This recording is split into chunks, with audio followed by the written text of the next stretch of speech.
그런데 이제 사업을 잘 모르다 보니까 이제 지인이 시킨 대로 이제 사업을 시작을 하신 거예요. 이 사람의 말에 전적으로 이제 따르게 돼요. 그런데 이제 결국은 이제 명의를 전부 맡기게 되는 거죠. 채무가 한 4억이 좀 넘었던 것 같아요. 이 사람이 이제 알고 보니까 이런 유형의 사기를 몇 군데 치고 압박을 받다가 자살인지 사고인지 모르게 사망을 하게 됩니다. 그러는 사이에 이분은 남편과 이혼을 하게 됩니다.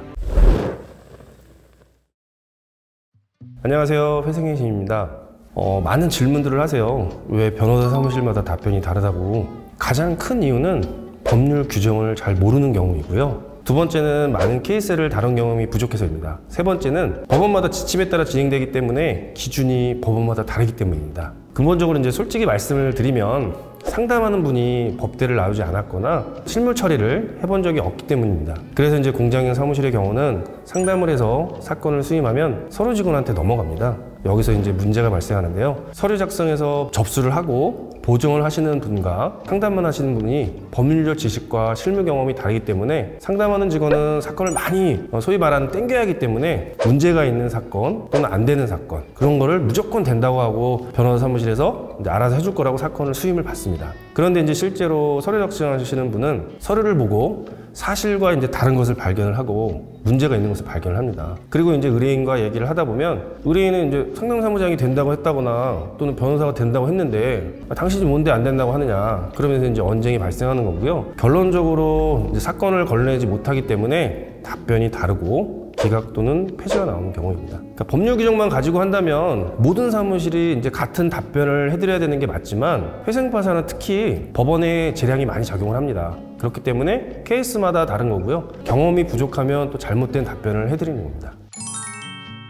사례를 말씀드리면 어떤 여자분이셨어요. 생활이 어렵다 보니까 이제 지인의 건으로 사업을 시작을 했어요. 그런데 이제 사업을 잘 모르다 보니까 이제 지인이 시킨 대로 이제 사업을 시작을 하신 거예요. 그래서 이제 처음에 한 2천만 원 정도 빚을 진 것 같아요. 그래서 남편도 모르게 돌려막기를 시작하셨고요. 다시 또 이제 그 지인을 권유로 사업을 또 시작을 해요. 여기서 이제 문제가 발생합니다. 이분과 이제 친밀도가 생기면서 이 사람의 말에 전적으로 이제 따르게 돼요. 사업이 잘 되고 빚을 갚을 수 있다고 해서요. 그런데 이제 결국은 이제 명의를 전부 맡기게 되는 거죠. 카드며, 공인인증서, 통장 등을 이분한테 다 맡겨요. 그래서 사실은 사기라고 보기도 힘들 정도로 사기 아닌 사기를 당해서 채무가 한 4억이 좀 넘었던 것 같아요. 근데 이제 고소를 하려고 주변에 알아보고 하려고 했는데 이 사람이 이제 알고 보니까 이런 유형의 사기를 몇 군데 치고 압박을 받다가 자살인지 사고인지 모르게 사망을 하게 됩니다. 그래서 이제 고소를 할 수도 없는 상황이 되고요. 사기 입증도 어려운 상황이 되면서 이분도 이제 자제를 하게 되는데요. 그래서 처음에 찾았던 게 신용회복위원회입니다. 근데 이제 신용회복위원회에서도 설명을 잘못해 주셔서 연체도 안 됐다고 해서 신용위에서 이제 거부를 해요. 그러는 사이에 이분은 남편과 이혼을 하게 됩니다.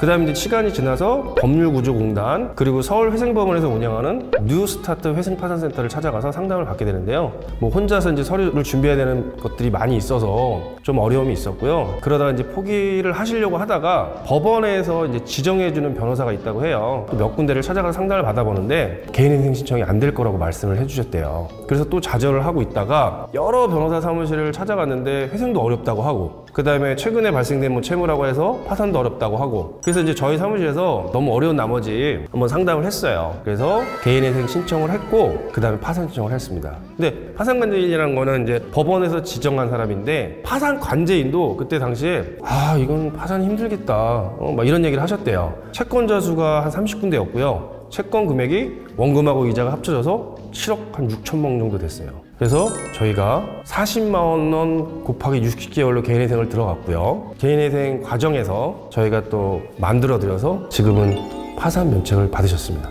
이건 노하우 참 말씀드리기 어려운데 개인회생 자체는 사실 힘들어요, 이분이. 왜냐면 소득도 그때 뭐 100만 원 정도 언저리였는데 이제 아이를 다시 데리고 오면서 부양가족을 인정받을 수 있는 부분이 있는데 저희가 이것도 판사님하고 계속 얘기를 했어요. 그래서 이건 개인회생 하려면 소명 자료가 다 필요한데 그 사기를 친 사람은 죽었고 근데 소명이 안 되고 또 마침 개인회생 요건이 안 되고 그래서 저희가 파산으로 유도를 한 거죠. 이거는 사실은 말씀드리기 참 어려운데 그래서 파산 신청을 다시 한 거예요. 그래서 법원의 관제인조차도 파산이 어렵다고 했는데 그런 소명을 계속 한 거죠. 개인회생 요건 자체가 안 되는 최저생계비 미만이고 지금 이 상황이 소명은 안 되는 건 정말 사실이고 그래서 어마어마하게 자료를 준비해서 제출을 했더니 파산 면책을 받은 겁니다.